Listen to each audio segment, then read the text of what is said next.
Assalamualaikum warahmatullahi wabarakatuh. Kami mahasiswa dari STEM Mikroyal Kisaran. Video ini kami buat untuk menyelesaikan tugas kelompok di mata kuliah Fisika Dasar dengan dosen pengampu Bapak Baktiar Effendi, STMO. Kami dari kelompok 3 terdiri dari 3 anggota yang masing-masing bekerja sama dalam menyelesaikan tugas ini. Oke, langsung saja ini presentasi dari kami.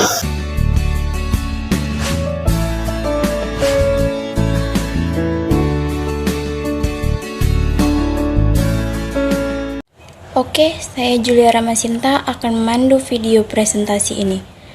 Tapi untuk membahas lebih lanjut, izinkan kami untuk perkenalan terlebih dahulu.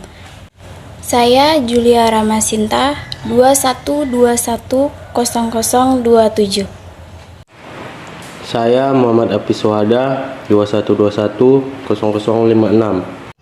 Saya Rahmat Pramono, 21210009.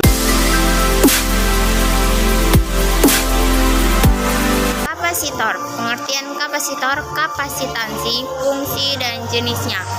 Kapasitor atau kapasitor atau disebut juga dengan kondensator adalah komponen elektronika pasif yang dapat menyimpan muatan listrik dalam waktu sementara dengan satuan kapasitansinya adalah farad atau huruf F.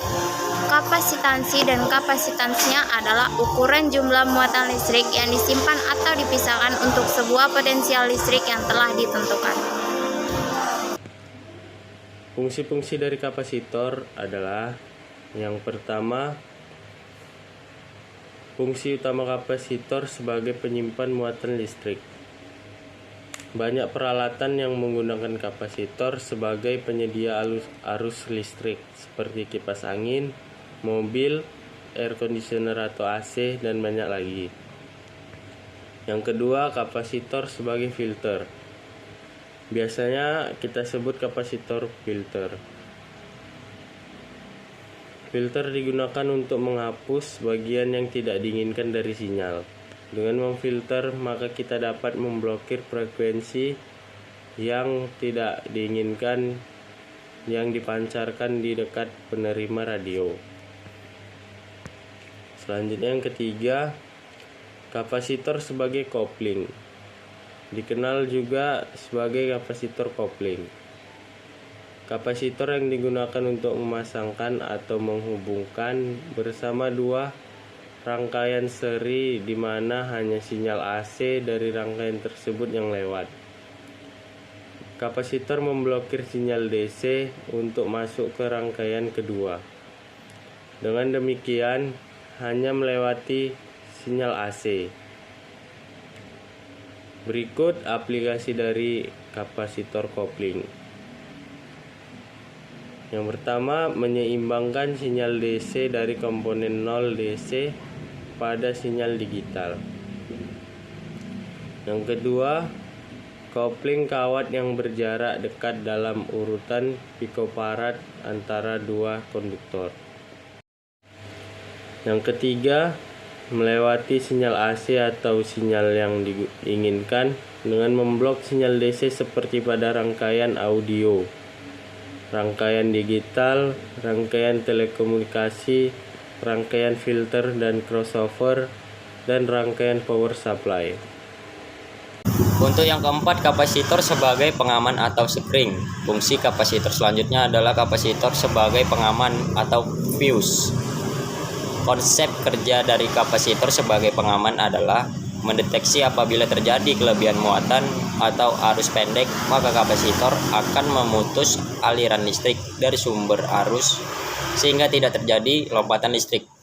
Salah satu aplikasi dari fungsi kapasitor ini adalah sebagai pengaman pada kapasitor bank atau bank. Kapasitor sebagai penghalus ria atau gelombang. Fungsi kapasitor berikutnya adalah kapasitor sebagai penghalus ria atau biasa disebut sebagai kapasitor smoothing. Kapasitor penghalus adalah kapasitor yang berfungsi untuk menghaluskan atau meratakan fluktuasi sinyal. Aplikasi yang paling umum digunakan sebagai kapasitor smoothing adalah menyiarkan tegangan listrik, di mana menyiarkan rangkaian listrik arus atau tegangan AC menjadi arus atau tegangan DC. Dan untuk yang keenam, fungsi kapasitor yang lainnya adalah kapasitor sebagai penghubung arus konduktor. Bila dipasang pada rangkaian arus bolak-balik, maka dapat melewatkan arus bolak-balik atau AC. Berikutnya, fungsi kapasitor adalah sebagai energi saver. Ada kalanya suatu aliran sirkuit terputus secara tiba-tiba karena adanya arus transient, maka kapasitor dapat menyalurkan daya listrik mirip seperti baterai singkat. Dan yang berikutnya, kapasitor sebagai penghambat arus isolator. Bila dipasang pada rangkaian arus searah, maka dapat memutus aliran arus searah atau DC. Berikutnya, kapasitor berperan sebagai komponen pemberi cahaya singkat pada blitz kamera atau flash. Berikutnya, kapasitor berperan sebagai pembangkit sinyal frekuensi pada rangkaian antena. Kapasitor berperan sebagai penentu frekuensi pada rangkaian osilator. Dan seterusnya, kapasitor berperan sebagai penghemat listrik. Contohnya kapasitor dipasang pada lampu neon. Dan yang terakhir, kapasitor berperan sebagai penggeser fasa. Jenis-jenis kapasitor berdasarkan kegunaannya. A. Kapasitor tetap. Kondensator tetap ialah suatu kondensator yang nilainya konstan dan tidak berubah-ubah. Kapasitor tetap terbagi lagi pada dua jenis, yaitu kapasitor nonpolar dan kapasitor polar. Nonpolar yang tidak memiliki kutub positif atau negatif, sedangkan polar memiliki kutub positif dan negatif. Adapun jenis kapasitor tetap polar adalah yang pertama, kapasitor elektrolit.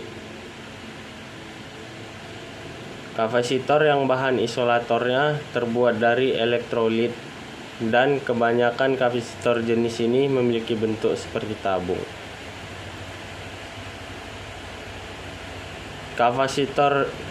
Kapasitor ini merupakan kapasitor polar atau memiliki kutub, yaitu kutub positif dan kutub negatif pada kaki-kakinya. Yang kedua, kapasitor tantalum.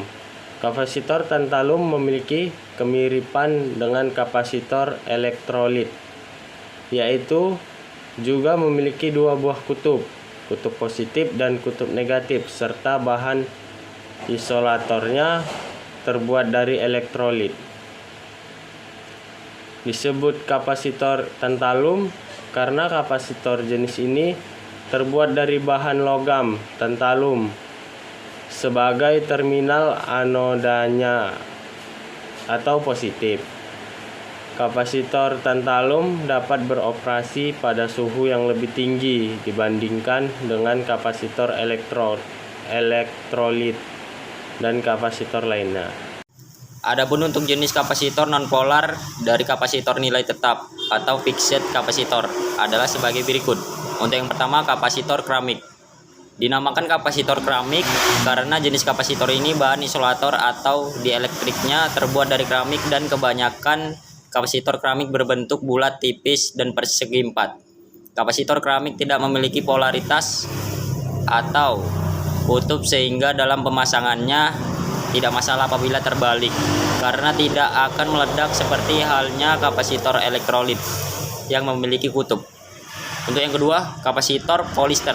Kapasitor polister adalah jenis kapasitor yang isolatornya terbuat dari bahan plastik atau polister. Pada umumnya kapasitor polister berbentuk segi empat, kecil dan pipis seperti permen, biasanya mempunyai warna merah, hijau, coklat, dan sebagainya. Kapasitor ini tidak memiliki polaritas atau kutub sehingga pemasangannya tidak akan sulit, dan nilai kapasitansinya biasanya tertera dalam kode warna. Dan untuk yang ketiga, kondensator kertas adalah kapasitor yang bahan isolatornya terbuat dari kertas. Kondensator kertas ini sering disebut juga kondensator Padder. Kapasitor jenis ini tergolong kapasitor generasi pertama, di mana pada waktu itu masih menggunakan tabung hampa. Namun kapasitor kertas saat ini penggunaannya sudah jarang ditemukan. Dalam pemasangannya, kapasitor ini tidak menjadi masalah apabila terbalik dalam rangkaian elektronika karena tidak memiliki kutub atau polaritas. Misal pada radio dipasang seri dari spool osilator ke variabel kondensator. Untuk yang keempat, kapasitor mika. Kapasitor mika adalah jenis kapasitor yang bahan isolator atau dieлекtriknya terbuat dari mika. Kapasitor mika merupakan kapasitor generasi pertama yang masih tetap eksis dan sering digunakan karena memiliki keandalan yang tinggi di samping sifatnya yang stabil dan toleransinya rendah. Kapasitor mika juga dapat dipasang bolak-balik karena tidak memiliki polaritas atau kutub. Dan untuk yang terakhir, yang kelima, kapasitor film. Kapasitor film adalah jenis kapasitor yang bahan dielektrik atau isolatornya terbuat dari bahan logam film. Nilai kapasitansi dari kapasitor jenis ini ditandai dengan kode warna berupa gelang dan cara pembacaannya hampir sama dengan pembacaan kode warna resistor. Terus ada yang B, kapasitor tidak tetap, variabel dan trimmer. Kapasitor variabel dan trimmer adalah jenis kondensator yang kapasitasnya bisa diubah-ubah. Kondensator ini dapat berubah kapasitasnya karena secara fisik mempunyai poros yang dapat diputar dengan menggunakan obeng. Berikut adalah penjelasan singkat dari masing-masing kapasitor variabel. 1. Variabel kapasitor atau varco. Variabel kondensator atau varco merupakan jenis kapasitor yang lebih besar dibandingkan dengan kapasitor tetap serta memiliki nilai kapasitansi yang lebih besar pula. Nilai kapasitansinya varco berkisar antara 100 picofarad sampai 500 mikrofarad. Yang kedua ada trimmer. Trimmer merupakan jenis kapasitor yang dikembangkan dari jenis kapasitor variabel sebelumnya sehingga memiliki bentuk yang lebih kecil dan dibutuhkan sebuah obeng kecil untuk memutar poros agar nilai kapasitansinya dapat berubah. Kapasitor trimmer terdiri dari dua buah pelat logam yang dipisahkan oleh selembar mika dan terdapat sebuah skru yang dapat mengatur jarak kedua buah pelat logam sehingga nilai kapasitansinya menjadi berubah. Yang ketiga ada kapasitor aktif atau CDS. Kapasitor aktif merupakan sebuah perkembangan teknologi di bidang elektronika, di mana kapasitor aktif ini memiliki ukuran yang lebih kecil dan fungsi yang lebih baik. Kapasitor bersifat aktif artinya kapasitor ini dapat mengalirkan muatan listrik apabila terkena cahaya, baik sinar matahari maupun cahaya dari sumber lainnya. Ini hasil presentasi dari kami. Lebih kurangnya kami mohon maaf. Kami akhiri, wabillahi taufiq wal hidayah. Wassalamualaikum warahmatullahi wabarakatuh. I'm an icon, man. My girl about a 10. I should fuck her in a Benz.